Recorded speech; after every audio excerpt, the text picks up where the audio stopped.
Hello, the folks Bonjour. of the Pretty Cast. How you Welcome doing? back. Is this the 5th episode? You are correct, madam. Wow. Number 5. Isn't that coming along? Yeah, we've done well not to.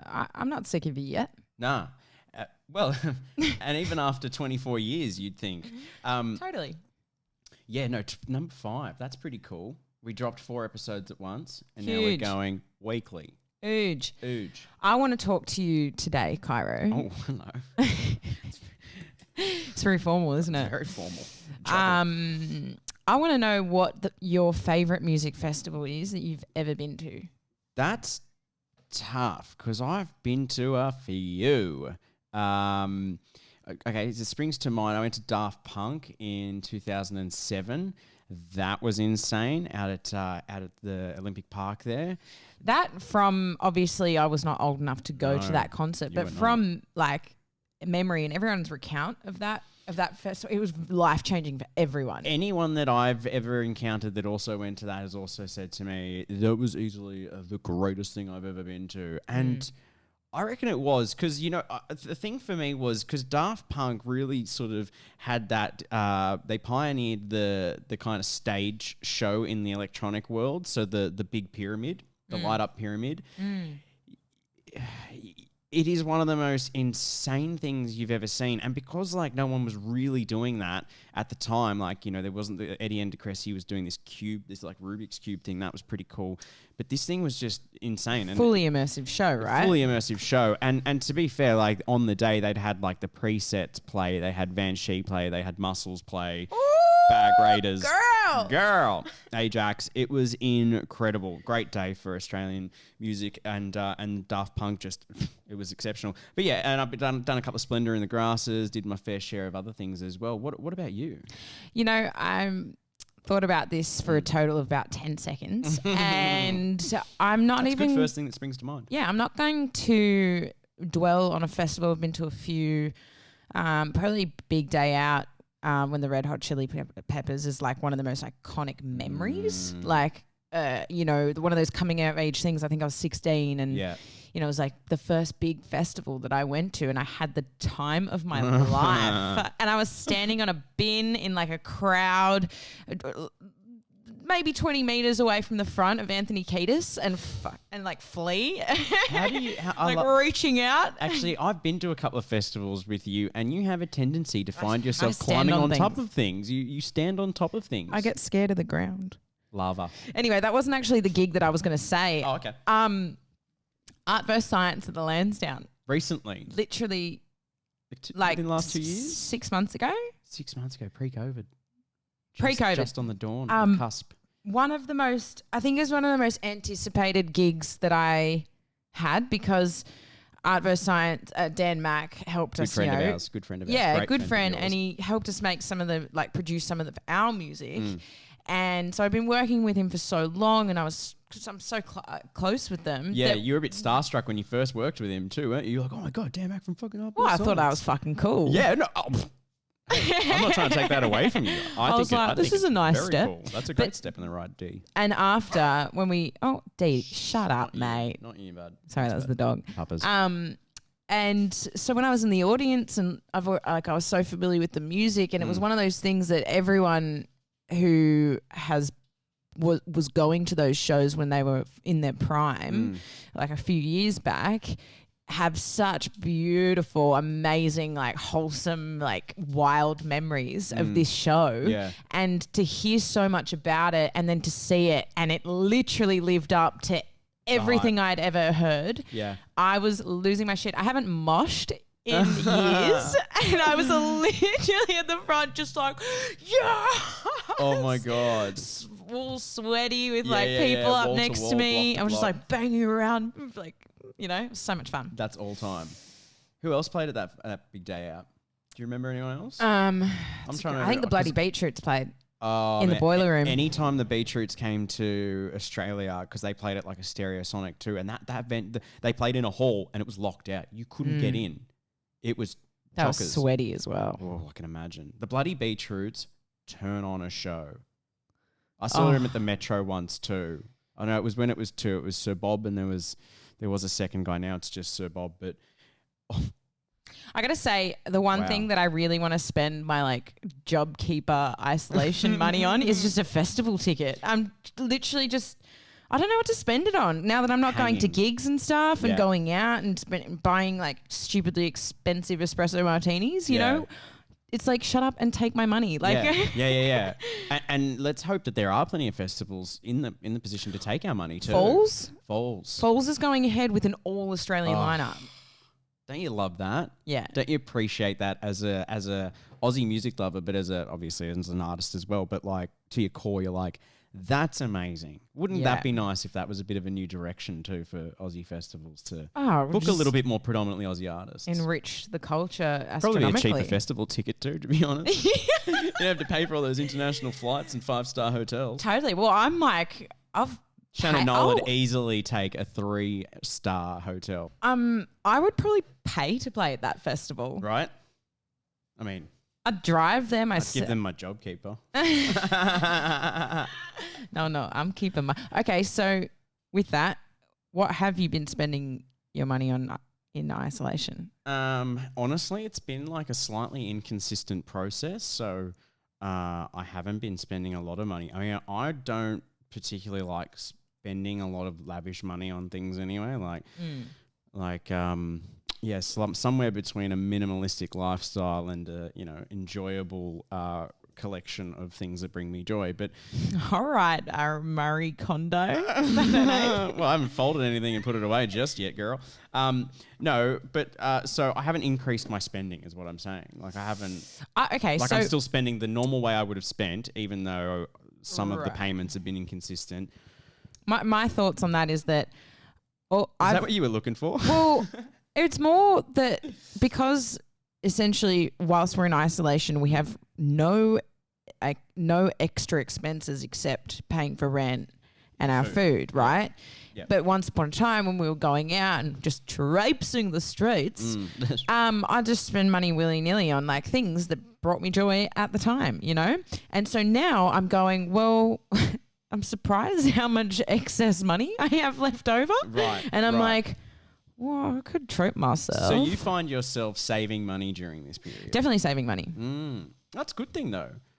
I think it all depends. It comes down to personal situation, how you want this entire thing to play out. Whether you've got debts and whether you've got debts or whatnot, but a great opportunity to cut your debts down. I think a lot of people's lifestyle choices up until now are being checked. So instead of spending money on like nights out for me, I've been buying a few more face skincare products. I'm falling for Instagram ads, okay? Oh, look at that skin. Never been clearer. Thanks, Joel. No one can see my face.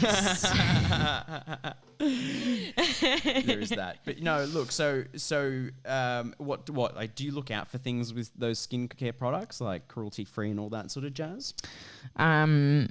Oh, you don't? Yeah. Well, I know there's this one brand that I just wanted to buy called Go To Skincare. Right. Which is the Zoe Foster Blake. I don't know, Hamish Blake's wife. Okay. And but other than that, nope. Okay, but you like Hamish and Andy's show, so you're trying to contribute. So you're contributing to something that you ultimately do care about in some regard. Totally. I want to put their kids through school. Wait, I'm not going to lie. I spent $300 last night on Collingwood merchandise. There you go. I'm not even angry about it. I forgot. Is what I'm fishing for. Sorry. Okay, yes. No, but if you were looking at an overall trajectory of the last 2 months of spendings, like I haven't really gone and bought anything lavish, but last night I was like this, that. I am getting myself a Collingwood jumper and this.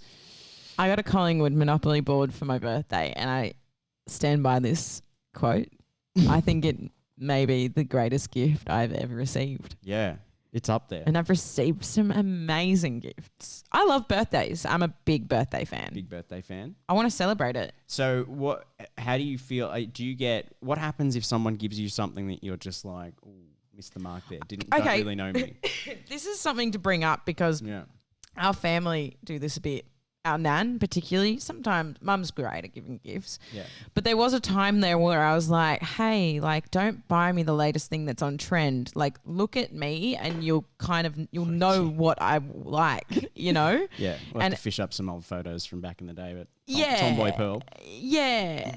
It's it's just kind of like if you know me, you know what I like. So I never openly go, oh wow, like I don't like this present and give it back. But there's some moments with your family where you're like, come on, like you know me better than this. Yeah, yeah. What's your thoughts on vouchers? What's your stance? I don't mind a voucher because I think there's something good behind a voucher because you still whatever. It's not a waste. It's not a waste. Not for most points, it's not a waste. I like to buy people experiences. Do you? I think that there's way more, you can put your personal touch more on something that you can like experience together. Sure.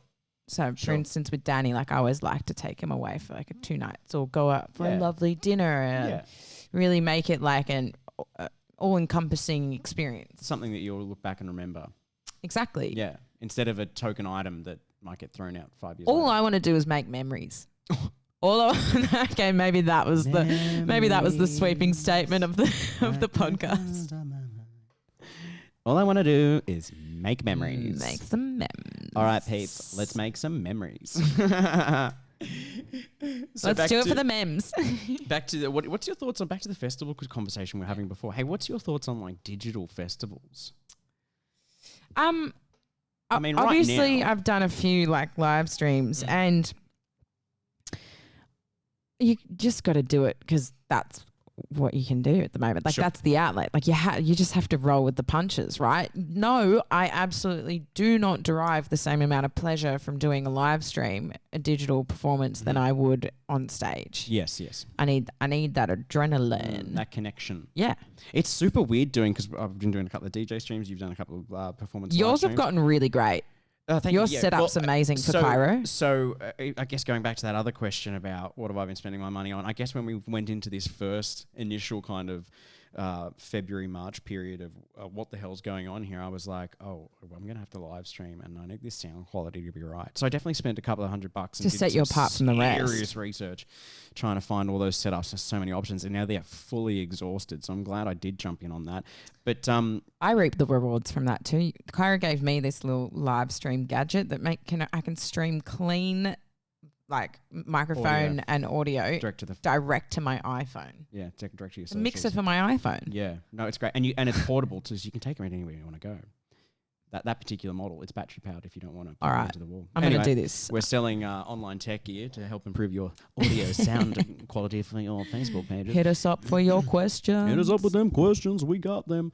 So going back to the digital festival thing, I think it's a great idea. I'm really happy that a lot of clubs and other pages have been lending themselves to still exposing people's music. And I think it's been more important that people haven't necessarily been pandering to the crowds too, because you don't know who you're playing to, right? And you're not playing to everyone who's collectively drunken together. And I think sometimes when you're with your best friends and you're at a festival or concert out in a nightclub, you want to hear those songs that you all collectively know so you can all share that experience, which I think has probably become a bit more of the norm. But it's not.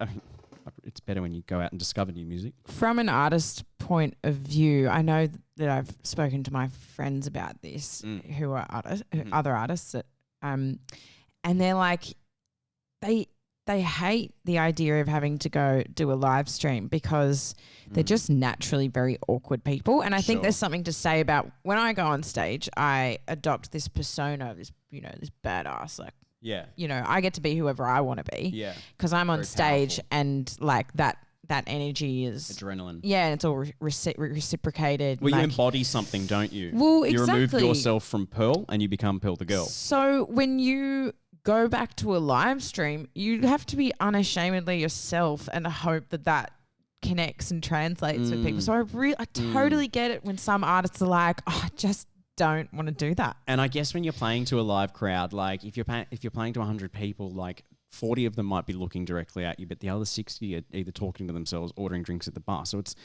there's other distractions at a night that don't necessarily mean that people are always locked on you. So you can be nervous on stage and almost get away with it. You can kind of cover it. But when you're playing in your living room to what you hope is 100 people. Are you trying to read comments? And you're like... I'm trying to look like I'm doing things because there's no pyro, because there's no CO2. The funniest thing that I've seen on like an Instagram Live is because I've done it too, like full look at you. disclosure. But like, is there like any requests? And you have to wait like 20 seconds for the messages to finally filter through. Totally. And so you just kind of like, and by that point, you're like, well, I've made my mind up. Well, I'm awkward, and I shouldn't have asked this question. I should have a bot. 20 seconds of dead air.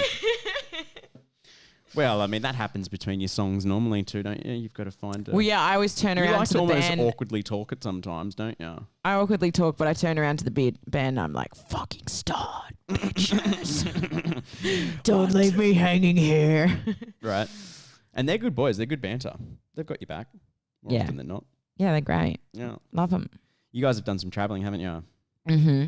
You did Spain last year for a few shows. Spain and London. Ay, ay, ay. Yeah. Ay, ay, ay. Oy, oy, oy. Yeah, we did a couple of festivals. It was cool. Yeah. And kind of opened the door to doing it again. Yeah, totally. Which is great.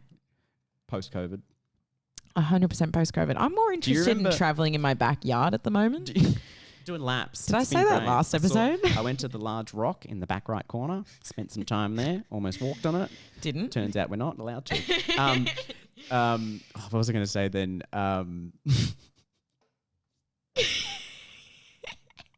Sorry, I got distracted by your backyard and thinking, oh, it would be cool to explore your backyard. Traveling overseas, international, going back, opening doors. I'm sure That was a great recap. You nailed that. I'm really impressed. I think I'm off feet. Yeah. Oh, it doesn't really matter now. All right, we've lost it. Yeah. It's okay because you need to go with that sometimes. It's just own it.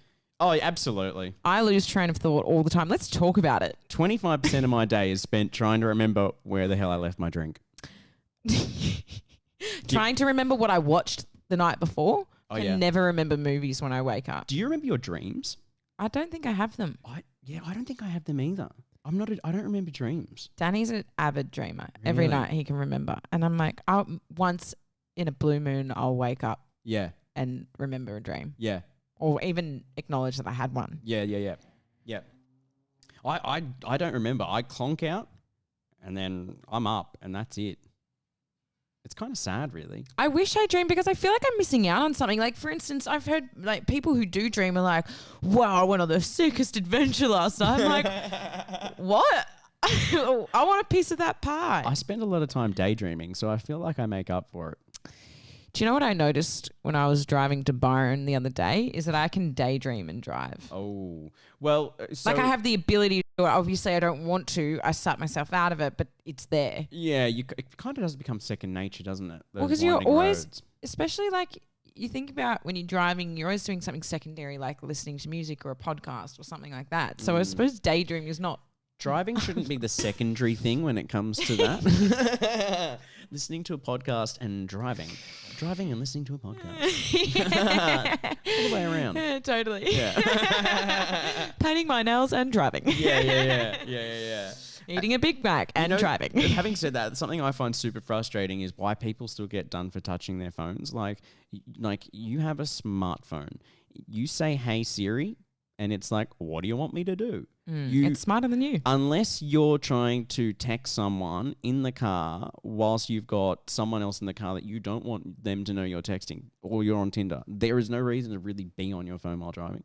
Good. Like touching your phone, sorry. You can go, hey, Siri, open Spotify, play me Pearl the Girl. I was going to know what I mean? I was going to go on some moral high ground and say that I don't let Siri hear me because I don't want the internet to know, but it does. My phone listens to me all the time. I get targeted ads like there's no tomorrow. You just told me that you can't remember what you watched the night before. But I always know when I've looked up for trampoline to buy a trampoline because it comes up as a sponsored ad. How many times a day are you saying, Danny, we should get a trampoline? Do you know what I thought were really cute? Do you know those mini trampolines that were like the Shetland ponies of trampolines? Yeah. The little ones? And you could, the bubbers. They're like gym trampolines. Like they're really for working out. Wait, what? What do you work out at? How do you work out on that thing? Like old people work out on it, I think. I don't know. I just saw it. Are you making shit up right now? Possibly. There's a 99% chance. We come from a long line of shitmaker-uppers. Yeah, bullshit artists. Professional. And we commit. And we have to learn how to navigate those seas. When telemarketers used to call during dinner time, Dad would hate it. Oh my God, how funny is this? I completely forgot about what we used to do. Because Yeah. I completely forgot about home phones. Well, yeah, when we had back in the day when we had a landline. Get off the internet. I've got to make a call. Yeah, that is wild to think about. Anyway. Yeah, the telemarketers would call. The telemarketers would call and Dad would be like, after Dad got pissed off about it, because he'd always get angry when telemarketers called during dinner, because dinner was a very like ritual thing. Yeah. It was a in ritual our household. in our Yep, house. we all sat at the dinner table, had dinner together. Fully present, talked about our days. Yes. I would cry. Kyro would tell a funny story. Everyone would laugh. And You were such a bad storyteller. Oh, For so long. do you reckon I've gotten better? Yeah. Well, you've gotten quicker. Oh, great. Okay, back to the telemarketer story. I can always remember my point now as well, which is definitely good. That helps dramatically.